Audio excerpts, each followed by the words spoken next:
Hello সুজামেন, গুডেন টাগ। আমি নাইম সরকার, মাস্টার ল্যাঙ্গুয়েজ সেন্টারে জার্মান ল্যাঙ্গুয়েজ ইনস্ট্রাক্টর হিসেবে আছি। তো আজকে আমরা শিখব কিছু common German phrase. Let's begin common phrase in German. সবার প্রথমে যে ফ্রেজটি দিয়ে আমরা আজকে শুরু করব সেটি হচ্ছে ডাঙ্কে। ডাঙ্কে মিন্স থ্যাংক ইউ।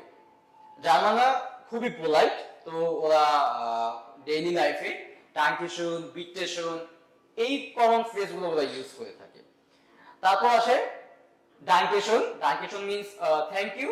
তো এই ডাঙ্কেশনটা ওরা মোর পোলাইটলি ওরা ইউজ করে থাকে। তারপর একটা হচ্ছে ফিলেন দাঙ্ক। ফিলেন দাঙ্ক means thank you very much. আমরা যখন কাউকে থ্যাংক ইউ বলি, ওই থ্যাংক ইউ বলার পর আমরা একটা অ্যানসার রিপ্লাই করি, সেটা হচ্ছে ইউ আর ওয়েলকাম বা ওয়েলকাম।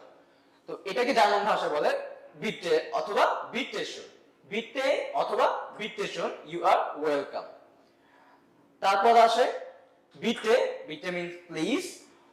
যখন আমরা কাউকে কোনো কিছুর জন্য রিকোয়েস্ট করে থাকি, তো এই ক্ষেত্রে আমরা এই বিটে ফ্রেজটি আমরা ইউজ করব। বিটে, বিটে প্লিজ। তারপরে ফ্রেজটি হচ্ছে এনশুল্ডিগেন Sie bitte, excuse me please. আমরা এটা আমার বাংলাদেশে আমরা এটা খুব কমন ইউজ করে থাকি, এক্সকিউজ মি প্লিজ। তো জার্মান ভাষায় এটাকে বলা হয় এনশুল্ডিগেন Sie bitte, excuse me please. তারপর es tut mir leid, I am sorry. আমরা এই শব্দ আই এম সরি বা সরি শব্দটা খুব কমনলি ইউজ করে থাকি।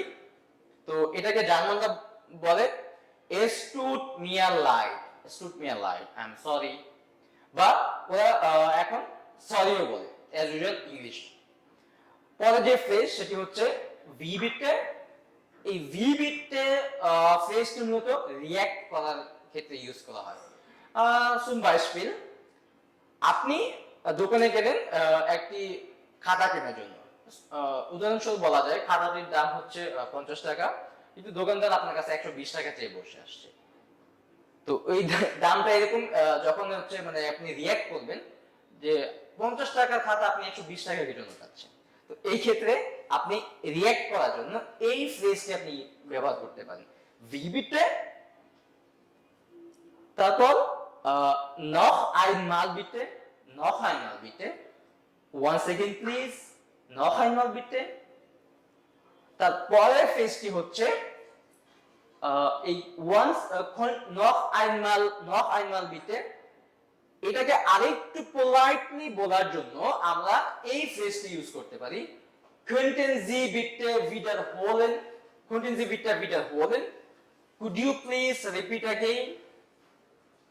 তারপরে এই ফ্রেজটি আমরা ইউজ করব যখন আমরা বলবো আমি কিছু বুঝতে পারছি না বা আই ডোন্ট আন্ডারস্ট্যান্ড। এটাকে জার্মানরা বলে ich verstehe nicht, ich verstehe nicht, I don't understand। তারপরে আরেকটি কমন ফ্রেজ হচ্ছে ich weiß nicht, ich weiß nicht mean I don't know, ich weiß nicht, I don't know। তারপরে আছে keine Ahnung, আমরা বলি I have no idea। এটাকে জার্মানরা বলে keine Ahnung।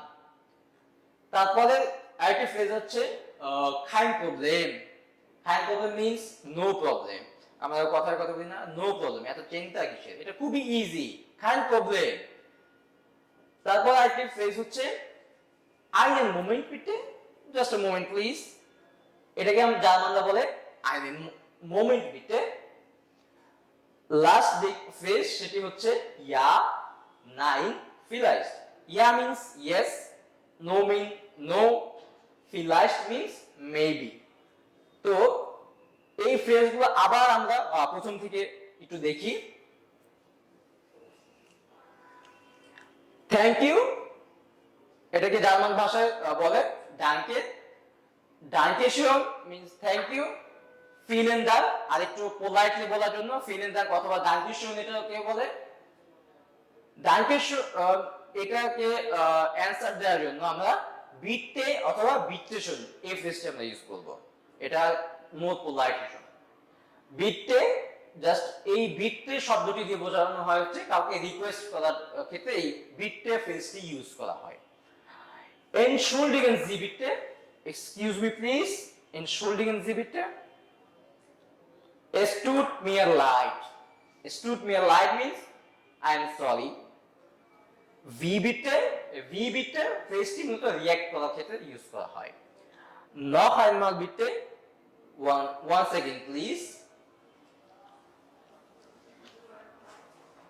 Noch einmal bitte এটাকে আরেকটু পোলাইটলি বলার জন্য আমরা könnten Sie bitte wiederholen এই ফ্রেজটা আমরা ইউজ করব।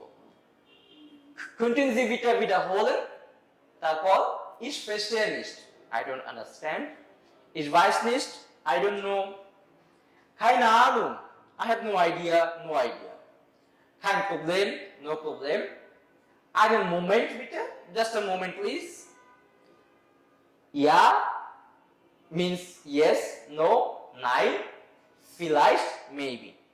জার্মান ল্যাঙ্গুয়েজ সম্পর্কিত এরকম আরো ইনফরমেটিভ ভিডিও পেতে মাস্টার ল্যাঙ্গুয়েজ সেন্টারের পাশে থাকুন। auf Wiedersehen।